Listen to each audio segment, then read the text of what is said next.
जय श्री कृष्णा। राधे राधे दोस्तों, अनमोल विचार यूट्यूब चैनल में आपका स्वागत है। आज हम आपको बताने जा रहे हैं कि कौन से पाप के कारण मनुष्य की अकाल मौत हो जाती है।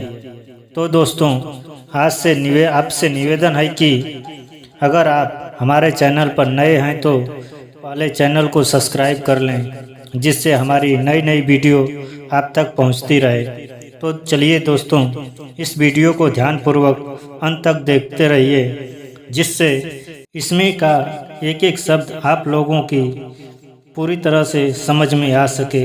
दोस्तों, गरुड़ पुराण में मनुष्य के जन्म और मृत्यु के बारे में विस्तार से बताया गया है। गरुड़ पुराण में बताया गया है कि मृत्यु ही काल अर्थात समय है, और जब मृत्यु का समय निकट आता है तो जीवात्मा से प्राण और देह का वियोग हो जाता है।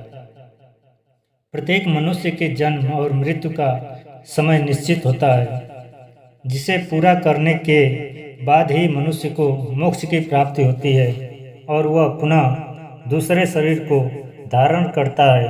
परंतु जब किसी की अकाल मृत्यु हो जाती है तो उस जीवात्मा का क्या होता है और अकाल मृत्यु किसे कहा जाता है। गरुड़ पुराण में बताया गया है कि मनुष्य के जीवन का 7 चक्र निश्चित है।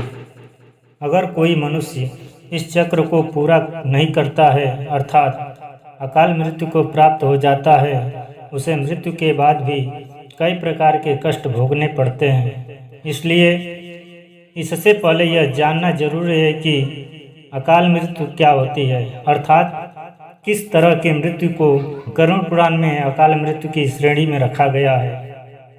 गरुड़ पुराण के सिंहावलोकन अध्याय में बताया गया है कि यदि कोई प्राणी भूख से पीड़ित होकर मर जाता है, या किसी हिंसक प्राणी द्वारा मारा जाता है, या फिर गले में फांसी का फंदा लगाने से उसकी मृत्यु हुई होती है, अथवा जो विष, अग्नि आदि से मृत्यु को प्राप्त हो जाता है, अथवा जिसकी मृत्यु जल में डूबने से हुई हो, या जो सर्प के काटने से मृत्यु को प्राप्त हुआ हो, या किसी दुर्घटना या रोग के कारण मौत हो जाती है, ऐसा प्राणी अकाल मृत्यु को प्राप्त होता है। इसके साथ ही गरुड़ पुराण में आत्महत्या को सबसे निंदनीय और घृणित अकाल मृत्यु बताया गया है। इतना ही नहीं, भगवान विष्णु ने आत्महत्या को परमात्मा का अपमान करने का समान बताया गया। साथ ही गरुड़ पुराण में बताया है कि जिस मनुष्य अथवा प्राणी की मृत्यु प्राकृतिक होती है, वह 40 दिन में दूसरा शरीर प्राप्त कर लेता है, किंतु जो व्यक्ति आत्महत्या जैसा घृणित अपराध करता है, उस प्राणी की जीवात्मा पृथ्वी लोक पर तब तक भटकती रहती है जब तक वह प्रकृति के द्वारा निर्धारित अपने जीवन चक्र को पूरा नहीं कर लेता है। ऐसी जीवात्मा को ना तो स्वर्ग लोक की प्राप्ति होती है और ना ही नरक लोक की प्राप्ति होती है। जीवात्मा की इस अवस्था को अगति कहा जाता है। इसलिए गरुड़ पुराण में बताया गया है कि आत्महत्या करने वाली आत्मा अकाल मृत्यु को प्राप्त होने वाली सबसे कष्टदायी अवस्था में पहुंच जाती है, और अकाल मृत्यु को प्राप्त करने वाली आत्मा अपनी तमाम इच्छाएं, यानी कि भूख, प्यास, संभोग, सुख, रोग, क्रोध, दोष, वासना आदि की पूर्ति के लिए अंधकार में तब तक भटकती रहती है जब तक कि उसका परमात्मा द्वारा निर्धारित जीवन चक्र पूरा नहीं हो जाता है। दोस्तों, किसी भी प्राणी की अकाल मृत्यु क्यों होती है, इसका भी वर्णन गरुड़ पुराण में किया गया है, जिसके अनुसार जब विधाता द्वारा निश्चित की गई मृत्यु प्राणी के पास आती है तो शीघ्र ही उसे लेकर मृत्यु लोक चली जाती है।